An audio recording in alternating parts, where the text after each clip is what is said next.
Nakakaangasip. Guys, may bago tayong segment at ito yung Cravings with me.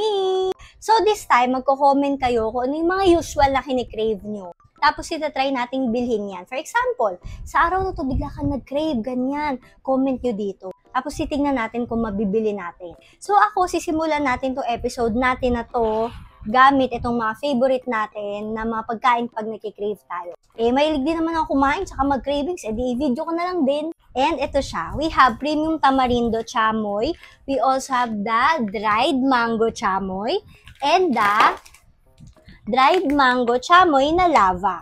Ito yung kanilang super maanghang na version. And alam nyo naman, Real Candies, favorite ko talaga yung mga products sila doon.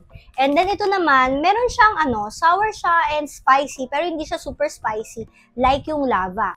And then the tamarindo, isa to sa nabenta ko talaga. Ang dami ko nabenta niyan. Tingnan nyo naman kasi sobrang sulit. Like kapag bumili ka sa mga pasalubong na mga center, tapos nag-crave ka sa sampalok, parang kakaiba yung lasa. So ito, sampalok talaga.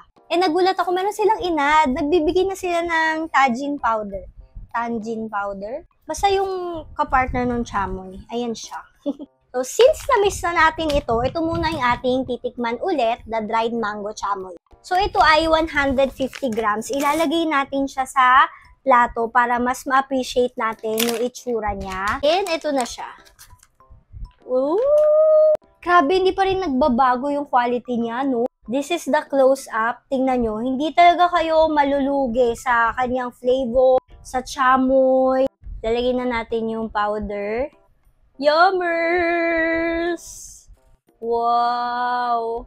Grabe, the cravings is cravings. Ano? Kung ngayon pa lang kayo naka-follow, hindi pa ako buntis. Pero hindi ko nga alam kung magbabago ba yung cravings ko kapag nagbuntis ako. Sabi kasi nung iba, yung mga kinakain nila nung hindi pa sila buntis, iba na yung kinakain nila nung buntis sila. Meron sila mga weird cravings. Pero ako, ayun, since bata ako, since dalaga ako, ang cravings ko talaga is maaasim. Lalo na kapag magkakaroon na ako. Mahilig ako sa mangga, sa kamyas, sa dalanda na maasim, tapos isasawsaw ko yan sa asin, sa bagoong. May libre nga rin silang chopstick, so ayan siya.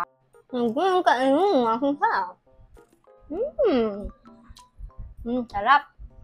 Ang sarap niya doon sa powder. Sabi, ang sarap din ng pagkaanghang niya talaga. Maalat na maasim. Hindi mo na kailangan ng green mango dito. Okay na talaga to. Grabe, isa talaga sa favorite kong brand tong Real Candies. Sulit talaga yung mga dried kineme nila. Kayo guys, comment down below para may matry tayo. Pero kung gusto niyo to, ilalagay ko din siya sa yellow basket. Nasabi ko ba na may libre siyang chopsticks? Ayun, may pagano na sila. Sarap. Ito yung ginagawa ko ding dessert minsan Pagkakain ko, ito naman kakainin ko. Wala ko siya ubusin.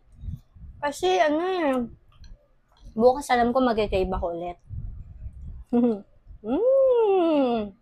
Diba? Sulit. Ang sarap.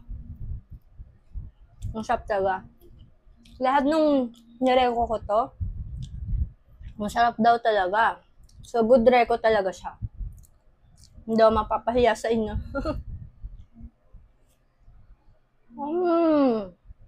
Kaya nyo, unti na lang siya. Craving satisfied!